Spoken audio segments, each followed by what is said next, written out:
talk about today is what the government is making available to the victims of this absolutely horrendous tragedy. I think we were all, when we saw the horrific scenes of what had happened at Grenfall Tower, we all were deeply affected by that. It's absolutely horrifying. And I've been hearing stories today from people about their experiences. I've also been hearing from the local community about the issues and concerns that they have. Now, the government is making £5 million available for those emergency funds for people who need just to get money to be able to buy the normal things of everyday life. This morning I was in one of the hospitals meeting some of the victims there, and one of the women said to me, basically she ran out of this Grenfall Tower basically with a t-shirt and a pair of knickers. She has nothing. That's why the government is putting that funding in. There are other things we'll do as well to provide support for people, to ensure they're rehoused within 3 weeks.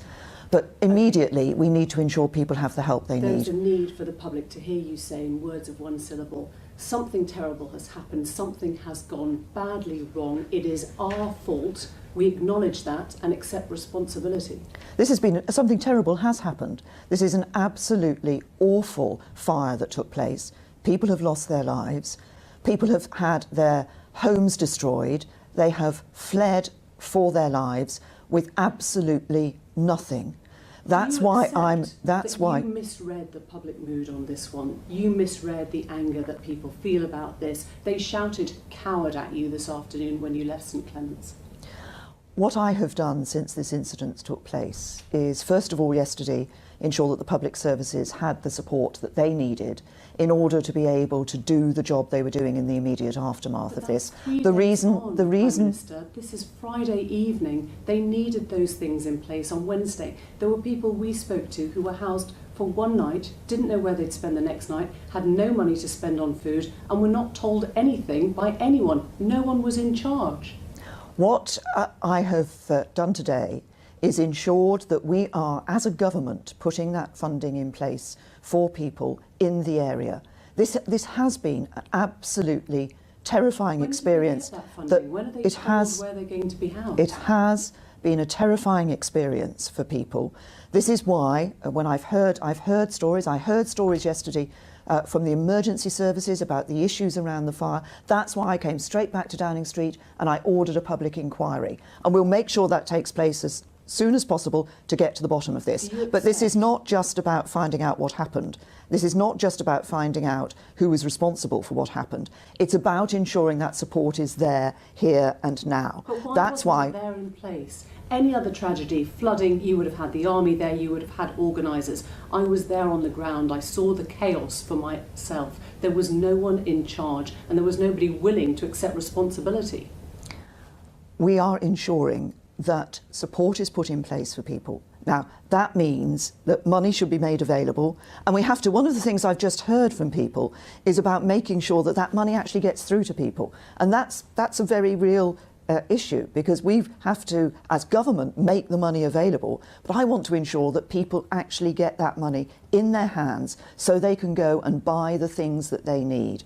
But we also need outside the borough. They're being rehoused in places they don't know and don't live, don't have friends, don't have family. We are committed to ensuring that people are rehoused as far as possible within the borough or in neighbouring boroughs. Some people may actually want to go to another part of London where perhaps they have a greater support network, where they have friends and relatives.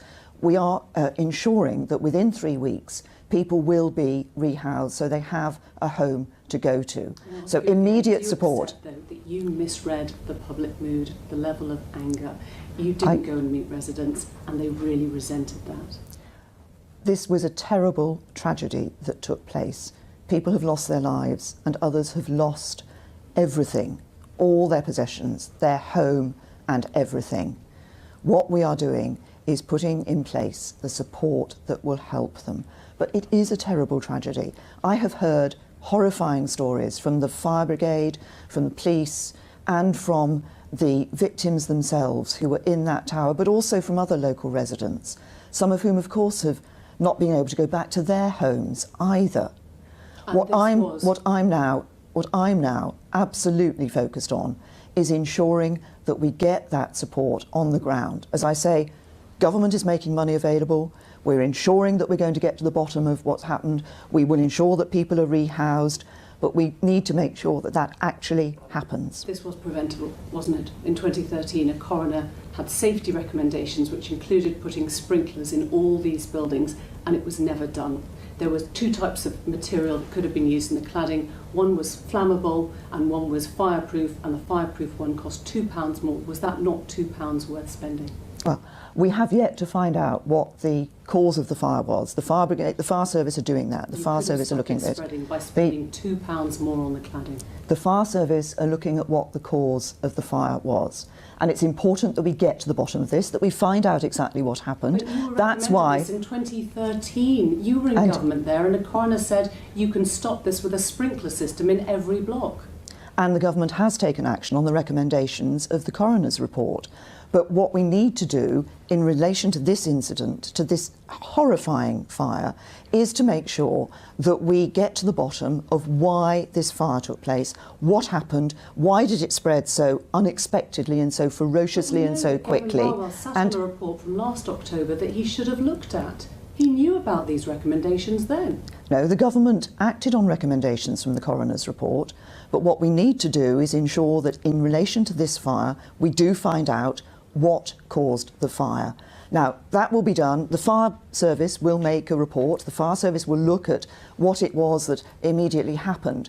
But beyond that, the public inquiry will get to the wider issues of responsibility in relation to this. Reassuring, there are 4,000 other high-rise blocks. There are many, many residents tonight wondering what kind of precautions you're taking. When will you be able to tell them that they are safe when they go to sleep in their beds? Well, the government is doing everything in its power to ensure that people are safe.